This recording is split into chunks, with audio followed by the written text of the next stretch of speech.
এরকম ঠান্ডা জায়গায় মোরগগুলা পাললে অনেক সুবিধা হয়। ঠান্ডা জায়গা গরমের দিনে অনেক সুবিধা হয়, কোনো সমস্যা হয় না। দেখেন ঠান্ডা, একদম ঠান্ডা। সবসময় এইরকম জায়গাতে চেষ্টা করবো ঠান্ডা জায়গাতে মোরগগুলা পালার। যার যার ফার্ম আছে সবসময় চেষ্টা করবা এরকম ঠান্ডা জায়গাতে মোরগগুলা পালার লাগিয়া। দেখেন এখানে আরেকটা, অনেক ঠান্ডা ভিতরে, দেখেন অনেক ঠান্ডা। এরকম ঠান্ডা জায়গায় মোরগ পাললে কোনো সমস্যা হইতো না মোরগের, কারণ মোরগগুলা বেশিরভাগ অসুস্থ হয় গরমের দিনে। ঠান্ডা দিনে তো সমস্যা হয় না,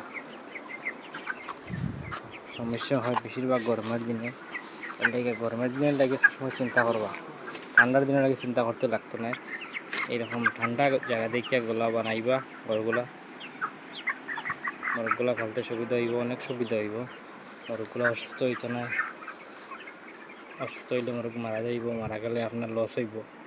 দেখার সময় চেষ্টা করবো এরকম ঠান্ডা জায়গাতে বানাইবার লাগিয়া। এখানে জায়গাটা অনেক ঠান্ডা। এখানে আছে 1300 মোরগ, এখানে আছে 1000 মোরগ।